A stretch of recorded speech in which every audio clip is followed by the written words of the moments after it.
Kuya,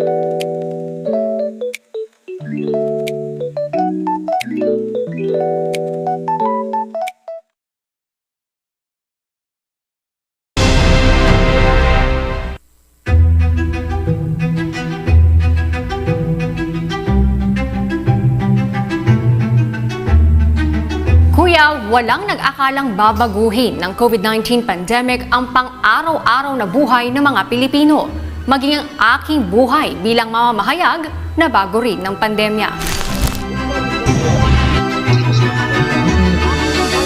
Ang dating araw-araw na pagpunta ko at ng aking crew sa Senado bilang isang Senate reporter nahinto nang may nagpositibo sa mga mambabatas dahil sa COVID-19 at i-lockdown ang gusali.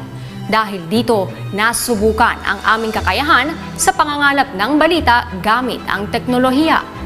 Mula umaga kuya, iginugugol ko ang aking oras para magbigay balita hanggang gabi. Maliit na sakripisyo kung ikukumpara sa ating mga medical frontliner. Layunin po natin na masiguro na maihatid ang balita na walang patin, na hindi napapabilang sa estatistiko ng mga mahahawa o makakahawa. Mula sa pakikinig sa ilang oras na hearings at interview hanggang sa paghahatid ng balita sa ating nightly newscast. Para sa mga local location, patuloy na pinagayang magdeklara ng the top stories tonight and why news. At bilang bahagi ng aming patotoo sa serbisyo publiko, kaisa ang UNTV sa pagsunod sa mga panuntunan kontra COVID-19. Sinisiguro po nating nasusunod ang safety protocols sa gabi-gabing pagtungtong sa radio mobile booth. Ang mga masisipag na UNTV crew na aking nakakasama, mahigpit ding sumusunod sa health standards. At mismong equipment na aming ginagamit, sinisiguro ring maiging na disinfect. Dahil araw-araw nga lumalabas itong ating UNTV radio mobile booth ay tuwing umaga, nililinis ito ng ating mga kasama. Hindi lang yung labas, kundi pati loob nitong mismong radio booth. At ngayong umaga kasama natin si Kuya Alex na kung makikita nyo ay talagang naka-face mask din at nililinis niya yung pinaka-table at maging yung mga equipment ay dinidisinfect din dito. At bagaman patapos na ang taon, hindi dito natatapos ang ating pag-iingat at pagbabalita sa laban kontra COVID-19. Ang personal na advokasya ko kuya ay matuto kada araw at ibahagi ang natutunan sa ating mamamayan.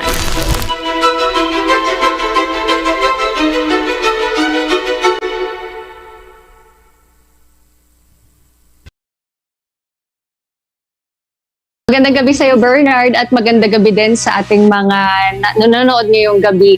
Bernard, para sa akin yung isang inspiring story na talagang tumatak sa isip ko ngayong taon ay yung nabigyan tayo ng pagkakataon na makapanayam ang ating Olympic gold medalist na si Ms. Heidelin Diaz.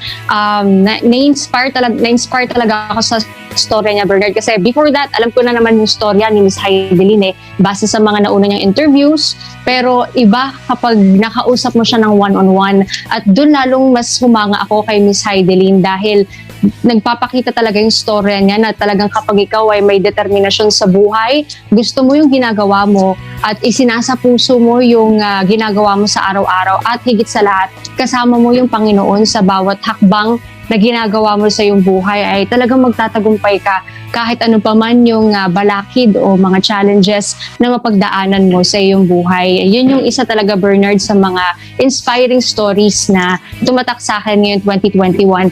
Generally speaking naman, Bernard, bilang reporter ng UNTV sa Senado, katulad din ng ating mga kasama, lalo na yung mga nabanggit din ni Dante kanina, naging hamon sa atin yung pag-cover sa Senado, lalo na ilang oras ang hearing. May mga hearing na umaabot ng 8 hours to 9 hours.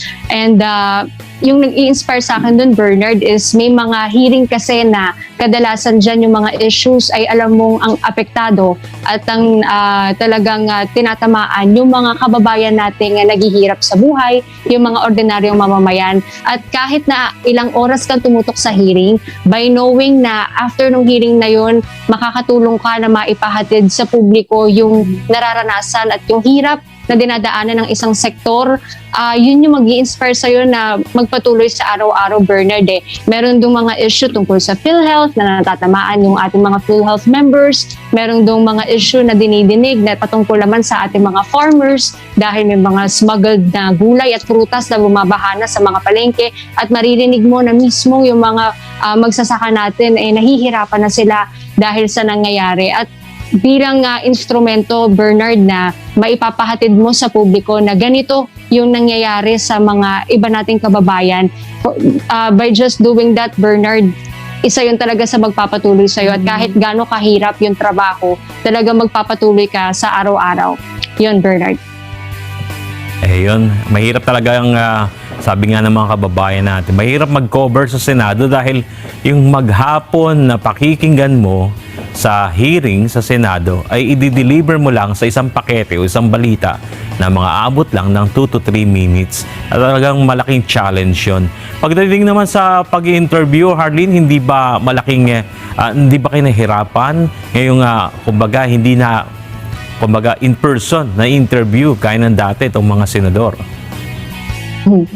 Bernard, katulad din na nabanggit kanina ni Ate Lea, yung patungkol doon sa mga ini-interview mo online, may mga pagkakataon na kapag alam mong ayaw kang makausap noong isang resource person, kapag binabaan ka ng telepono, wala ka na talaga magagawa. And naging hamon din, Bernard, yung dahil nga online, via Zoom, and via phone, yung internet connection.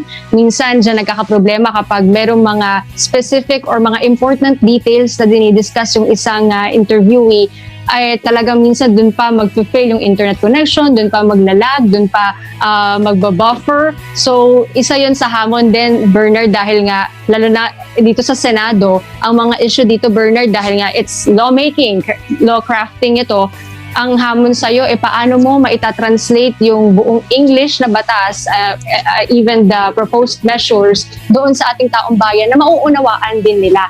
And minsan, Bernard, ang hamon pa dyan, mismo kahit kami na mga reporters nahihirapan, unawain yung isang proposed bill, may mga tanong kami sa mga senador na hindi nila masagot ng maayos, na makaka-apekto kung paano namin i-deliver yung impormasyon sa taong bayan. So yan, Bernard, ilan yan doon sa nagpahirap and mga challenges talaga bilang isang reporter sa pag-interview ng mga resource persons.